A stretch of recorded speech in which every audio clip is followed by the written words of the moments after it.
번째 가보죠. 엄마의 체벌 인증샷입니다.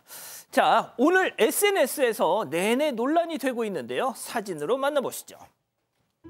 자, 두 아이의 엄마가 올린 글입니다. 기억하고 기억하자. 엄마한테 거짓말하고 친구랑 놀고 엄마 전화 막 뚝뚝 끊고 거짓말하고 또 거짓말로 둘러대고 누가 그런 못된 걸 가르쳤니 종아리태 하며 올린 사진 속 아이들 다리에는 검붉은 피멍 자국의 빽빽. 다리만 봐도 유치원 혹은 초등생인데요. 차라리 AI 사진이었으면 좋겠다 싶습니다. 그렇죠. 보기만 해도 아플 정도인데요. 최근에 SNS에 올라온 이 게시물이 아주 큰 논란이 되고 있습니다. 두 아이의 엄마로 추정되는 여성이 올렸고요. 아이들을 체벌한 내용이 담겨 있어요. 엄마에게 거짓말하고 친구와 놀기, 엄마 전화 끊기, 거짓말하고 또 거짓말로 둘러대기.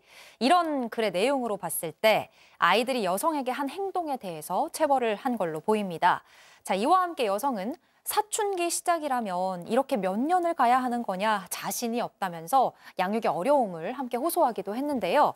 이 사진 속 아이들의 종아리, 이 회초리를 아주 여러 대 맞은 것 같이 시퍼렇게 멍이 들어 있습니다. 자, 교수님 어떻게 생각하십니까?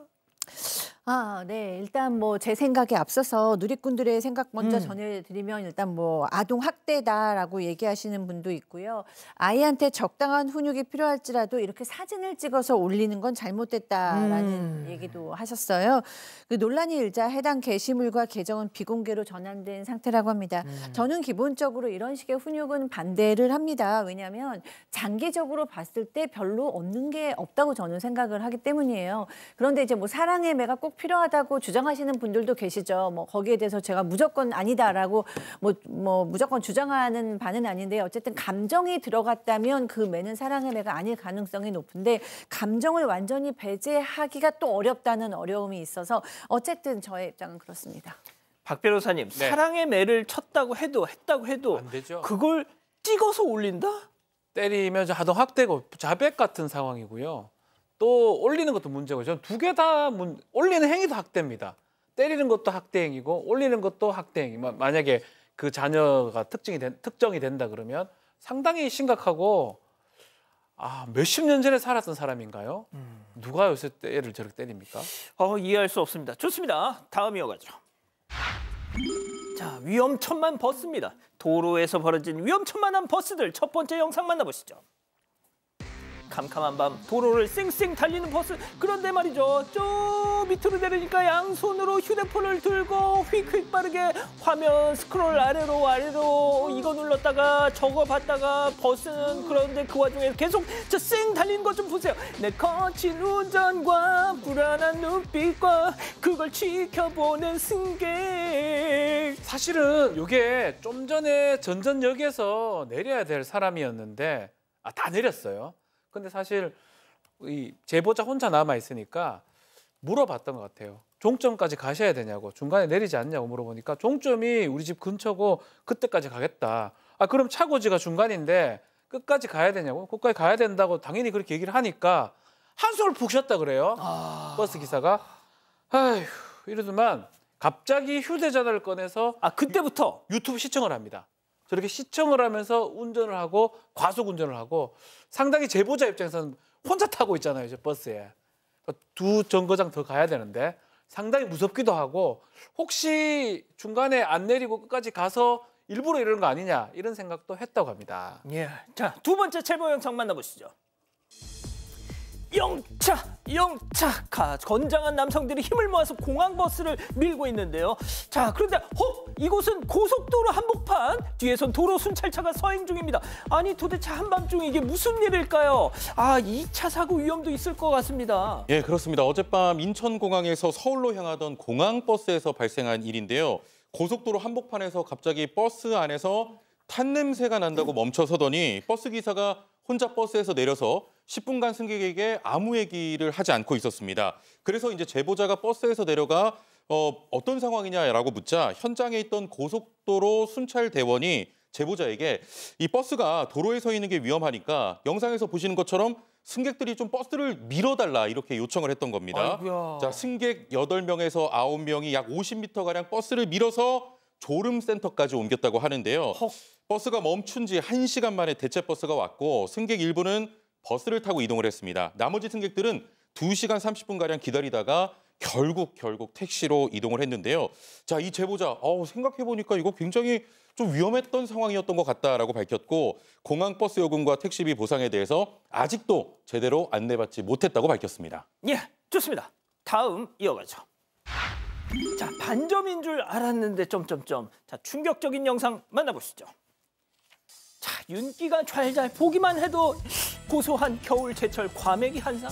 맛있게 냠냠 다 먹어가던 바로 그때. 꼬물꼬물 헤엄치다. 배추 반점인 줄 알았건만 자유분방하게 기어다니는 하나도 아닌 수십 마리인 너는 누구? 아, 배추벌레는 말이죠. 먹더라도 인체에 유해하진 않습니다만 그래도 좀 보기에 좀 그렇죠. 지난 22일 저녁이었습니다. 제보자가 휴대전화 어플로 서울 동작구의 한 업체에서 과메기 2인분을 포장 주문했는데요. 음식을 받아서 집에서 먹다가 거의 다 먹었을 때쯤 이 모습을 발견을 한 겁니다. 배추쌈에서 검정색의 작은 배추벌레 수십 마리가 기어다니는 걸 본 거예요. 제보자는 다 먹을 때쯤 나와서 따로 환불은 안 했지만 더 이상 먹지 않고 버렸다고 하고요. 추후에 어플을 통해서 해당 식당에 벌레가 나왔다고 후기를 작성했습니다. 후기를 남겼더니 자, 답글이 달렸어요. 아마 식당의 업주로 보이는데요. 배추 전수 검사를 해봤는데 벌레가 없었다. 이상하다. 왜 환불받지 않을까라고 오히려 의심하는 글을 남겼다고 합니다. 그러면서 CCTV 확인해 보니까 좀 키 작은 여자 고객님이다라고 얘기를 해서 이거 잘못했으면 무고죄로 조치하겠다라는 얘기도 해서 더 이상 안 되겠다는 생각이 들어서 제보자가 실제 지금 저 사진 영상이잖아요. 예. 배추벌레 사진을 추가해서 후기를 수정을 했습니다. 예. 수정을 하니까 그때 사과는 안 하고요. 이 후기를 비공개 처리를 한 것입니다. 자, 일단 먹어도 무해하다고는 하지만 저걸 또 누가 먹겠습니까? 예, 좋습니다. 자, 마지막 사연을 가보죠. 자, 한 잔 대 12잔. 자, 집단 지성의 판단을 받아보고 싶으시다면서 제보해 주신 사연 들어보시죠. 안녕하세요. 저는 작은 카페를 운영하는 30대 자영업자 여성입니다. 어제 오전 바쁜 시간에 한 여성 손님이 통화를 하며 매장에 들어오셨는데요. 통화를 끊을 수가 없으신지 펜과 메모지를 달라고 하시더라고요. 쪽지엔 라떼 12잔과 결제는 통화 끝나고 하겠다는 내용이 쓰여 있었습니다. 손님이 전화로 업무 얘기를 하시길래 당연히 회사 단체 주문이구나 싶었어요. 그렇게 열심히 12잔을 만들어서 밖에 계신 손님을 불렀는데요. 아우, 죄송해요. 제가 일이 바빠가지고 제 커피 나왔어요. 네, 주문하신 라떼 12잔 총 6만 원입니다, 고객님. 12잔이요? 저 한 잔 시켰는데요. 여기 쪽지에 12잔이라고 써주셔서 한 잔이잖아요. 12이 아니고 1. 됐고요. 한 잔 계산할게요. 그렇게 손님은 한 잔만 결제한 채 휙 나가버리셨고 남겨진 라떼 11잔은 결국 모두 폐기 처리했습니다. 요즘 같은 불경기에 너무 힘 빠지고 속상한데요. 제가 꼼꼼하지 못한 부분도 있을 수 있지만 정말 이 메모가 한 잔이라는 글씨로 보이시나요? 예, 실제 그 메모를 지금 보여드리고 있습니다. 자, 기다리고 기다리셨던 푸처 해적타임 6천여 분의 우리 가족 여러분들 채팅창에 OX로 함께 참여해 보시죠. 그 메모 사진 계속 좀 띄워주세요. 예, 자, 먼저 손님이에요. 사장님, 눈 좀 크게 뜨고 보자. 한 잔, 1잔, 이게 어딜 봐서 12잔. 이 양반 손님 베껴 먹기 완전 선수, 동그라미. 좋습니다. 다음 사장님이에요. 지읒이 아니라 이 같아 보이잖아요. 손님이 괴발개발 써놓고 그리고 11잔 다 갖다 버렸는데 미안하지도 않소? 진짜 잘났어, 정말. X. 오늘 팽팽합니다. 자, 최영준 평론가. 일단 우리 그 사장님 고생 많으셨고 편을 좀 들어드리고 싶은데 지금 제가 직관적으로 봐도 저는 한 잔으로 보이고요. 자, 계속 죄송합니다. 보여주세요. 제 객관적인 판단입니다. 보셨겠지만 저는 일단은 제 눈으로는 저거 한 잔 같은데요, 저는. 죄송한데 한 잔 같고.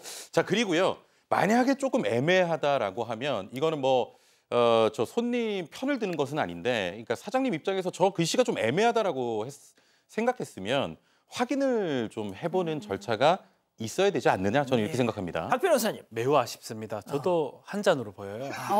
그리고 100번 양보하더라도 1, 2노로 보여요. 1, 2노.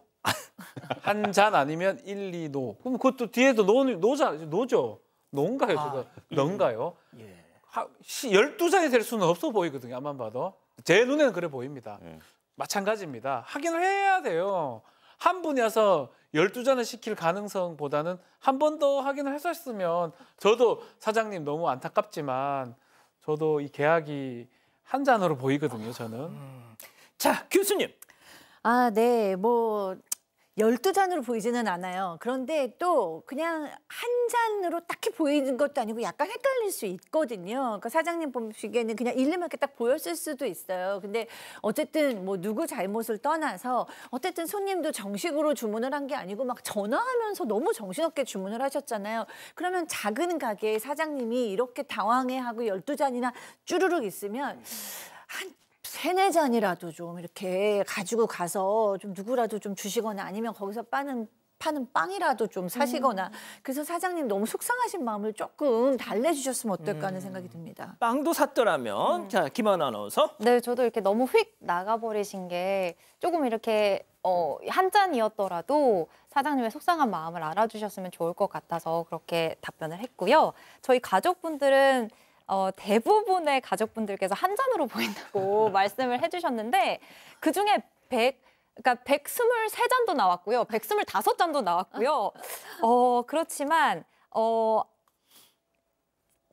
그 고객님의 글씨가 악필이라고 큐위얼트 7님께서 글씨 연습 좀 하라고 예. 말씀해 주시긴 했습니다. 디카페인 라떼 한 잔 통화 끝나고 결제, 이렇게 써 있습니다. 기다리고 있습니다. 사건 반장에 제보해 주십시오.